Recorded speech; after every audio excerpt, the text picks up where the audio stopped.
Good morning friends. मैं आ गया हूँ अपना आपका दोस्त अपने नए ब्लॉग के साथ आपके अपने चैनल पे self study blog for UPPSC. तो सबसे पहले तो चैनल को सब्सक्राइब जरूर करिए, जिससे बेल आइकन से आपको नोटिफिकेशन मिलती रहे और ऐसे ही देखते रहिए मेरा स्टडी ब्लॉग। तो आज मेरा स्टडी ब्लॉग का छठा दिन है। तो छठे दिन मैंने जो सबसे पहले स्टार्ट किया वो मैंने हिंदी मेरा इंपॉर्टेंट टॉपिक, क्योंकि मैं हिंदी इस मंथ ख़त्म करके उसको खाली रिवीजन के लिए लिखना चाहता हूँ। तो हिंदी मेरा की टॉपिक है, तो हिंदी मैंने पढ़ना शुरू किया। हिंदी में मेरे दो क्या लगभग तीन टॉपिक ख़त्म ही हो गए हैं। लगभग चीज़ें मैंने पढ़ डाली हैं। बाकी मुझे तत्सम तत्व, वर्तनी शुद्धि, विशेषण विशेष, ये सब पढ़ना बचा हुआ है। तो ये सब मैं साथ में कर ही रहा हूँ अपने। तो सबसे पहले तो आप लोग भी ध्यान रखिए कि जब हिंदी में आप पढ़ें तो जो भी टॉपिक पढ़ें उसके पहले पहले तो उसको बुक से पढ़ लें। बुक से पढ़ने के बाद अब बुक आप जो भी यूज़ कर सकते हैं। बहरहाल पीएन पांडे साहब की है या हरदेव बहारी ले लीजिए, वो दोनों किताब पढ़ लीजिए पहले।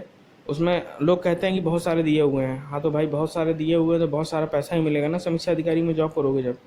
तो उसके लिए उसी हिसाब से तैयारी करनी पड़ेगी। तो उसको पूरा कंप्लीट करना पड़ेगा। कंप्लीट करने के साथ साथ आप जो है, अगर आपको नहीं समझ में आ रहा है तो कोई और सोर्स बुक ले सकते हैं आप। बहरहाल ऑथेंटिक बुक तो यही मानी जाती हैं आयोग के लिए। बट आप चाहें तो एक राजपाल सिंह यादव की एक बुक आती है हिंदी की, मैं उसका व्लॉग हो सकता है आज या कल अपलोड कर दूं कि हिंदी के लिए कौन कौन सी बुक आप पढ़ सकते हैं जिससे आपको स्कोर अच्छा मिल जाए। तो वो ज़रूर वीडियो देखिएगा। हो सकता है आज आए या आज शाम तक मैं अपलोड कर दूंगा, कोशिश यही करूँगा मेरा। हाँ तो सबसे पहले मैं अपने ब्लॉग पे वापस आता हूँ। ब्लॉग पे वापस आने के बाद मैंने जो है सबसे पहले हिंदी पढ़ना शुरू किया। तो हिंदी में जो पुराना था वो मैंने रिवाइज तो कर ही करा, साथ में जो मुझे नया पढ़ना था कल मतलब पढ़ूंगा मैं। उसके लिए मैंने जो नोट्स मैं बनाता हूँ आप लोगों को पता है, जैसे मैं पर्यायवाची पढ़ रहा हूँ तो पर्यायवाची के नोट्स बनाता हूँ। तत्सम तत्व पढ़ रहा हूँ उसके नोट्स बनाता हूँ। तो मैंने वो नोट्स पहले बनाए अपने। वो नोट्स बनाने के बाद मैंने उनको बाद में पढ़ा, उनको पढ़ा और याद किया उनको। पर्यायवाची नो डाउट आप लोग भी जानते हैं सबसे कठिन टॉपिक है। तो पर्यायवाची याद करने का तरीका ये है कि रटना तो है ही प्लस उसको थोड़ा समझना भी है, क्योंकि समझेंगे नहीं तो फिर आपको बाद में क्या होगा, मिक्सअप हो जाएगा तो फिर दिक्कत होगी आपको। तो बस इसको क्या करिए, लिखिए पहले तो, उसके बाद इसको रिवीजन करिए। रिवीजन इन द सेंस मतलब जब जैसे ही लिखा उसको एक बार पढ़ लीजिए। रिवीजन का मतलब मेरा वो है, क्योंकि याद बिना किए तो रिवीजन होता नहीं। तो जैसे ही लिखा वैसे पढ़ लीजिए आप उसको एक बार। पढ़ने के बाद फिर उसको याद करिए वन बाई वन करके। वन बाई वन जब याद कर लें फिर उसके बाद उसको एक बार फिर निगाह डाल लीजिए, फिर छोड़ दीजिए, फिर शाम को पढ़िए उसको। तो जब आप इस तरह रिवीजन करेंगे तो आपका एक नंबर मतलब तैयार हो जाएगा। नो डाउट ऐसा नहीं कि 10 याद करेंगे तो 5 भूलेंगे नहीं या 4 नहीं भूलेंगे, भूलेंगे ज़रूर या कन्फ्यूज़न होगा।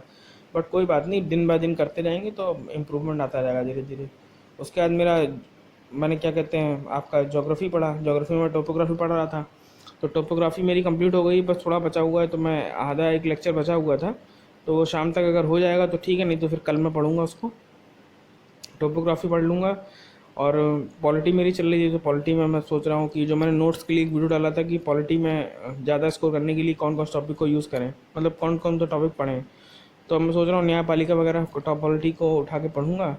पॉलिटी में न्यायपालिका, क्योंकि इनसे क्वेश्चन बन जाते हैं, पूछ डायरेक्ट सीधे सीधे क्वेश्चन आ जाते हैं। सुप्रीम कोर्ट के बारे में पूछ लेते हैं, और क्या कहते हैं हाई कोर्ट के बारे में पूछ लेते हैं। तो ये सब क्वेश्चन खड़े खड़े मिलते हैं, तो इनको जरूर करना है। इसको साथ में करते रहेंगे। बायोलॉजी में रेस्पिरेटरी सिस्टम पढ़ रहा था मैं, तो रेस्पिरेटरी सिस्टम मेरा भी कंप्लीट ही हो गया, थोड़ा बहुत बचा होगा। तो रेस्पिरेटरी सिस्टम मुझे कंप्लीट करना है आज मतलब इन द सेंस आज जो पढ़ूंगा वो पढ़ूंगा, बाकी जो बचेगा तो वो कल के लिए टॉपिक रहेगा मेरा रेस्पिरेटरी सिस्टम का। ये दोनों चीज़ें कंप्लीट करने के बाद फिर आएगी बारी मेरी पढ़ने की, क्या कहते हैं, जीएस की। जीएस मतलब हिस्ट्री है अपनी। तो हिस्ट्री पढ़ूंगा फिर बैठ के, क्योंकि हिस्ट्री बहुत इंपॉर्टेंट सब्जेक्ट है। हिस्ट्री से लगभग कुल मिला के आप ये मान के चलिए कि जितने भी टॉपिक हैं आपके उसमें से 15 से 18 क्वेश्चन हर टॉपिक से आते हैं। तो उसी हिसाब से अपने सब्जेक्ट को डिवाइड कर लीजिए। कोई सब्जेक्ट छोड़ तो सकते नहीं आप, पर हाँ हिंदी सबसे प्रायोरिटी बेस्ड सब्जेक्ट होना चाहिए आपका। तो ये दो चीज़ें कंप्लीट करिए आप, प्लस साथ में और चीज़ें की तैयारी करते रहिए, ये पढ़ते रहिए। यूपी जीके और करंट अफेयर, अब मैं कोशिश करूँगा करंट अफेयर जो है, अभी तक तो मैं बुक से पढ़ता था, क्रॉनिकल है या दृष्टि आती है जो यूपी दृष्टि जो बोलते हैं। बट अब मैं सोच रहा हूँ कि वो दोनों चीज़ों का कंपाइल करके हर महीने के 1 से 2 पन्ने के नोट्स मैं बना लूँ अपने करंट अफेयर के। तो वो नोट्स में मैं दिखाऊंगा और आपको उसमें नोट्स हो सकता है मैं आपको शेयर भी करूँ वीडियो के माध्यम से। तो बस वो भी मैं देखिए आज करूँगा या कल कर लूँगा। कल नहीं, बहरहाल आज तो समय नहीं मिलेगा मुझे, क्योंकि शाम तक मेरा टारगेट ऑलरेडी फिक्स्ड है। तो हो सकता है मैं कल भी कल मैं देख लूँगा, कल मेरे पास अगर स्लैब रहेगा तो मैं कल जो है उसको डेफिनेटली जो है करूँगा, क्योंकि वो बहुत इंपॉर्टेंट है। करंट अफेयर से खड़े खड़े 20-22 क्वेश्चन आते हैं, तो करंट अफेयर करना तो बहुत ज़रूरी है, और समय भी कम बचा हुआ है।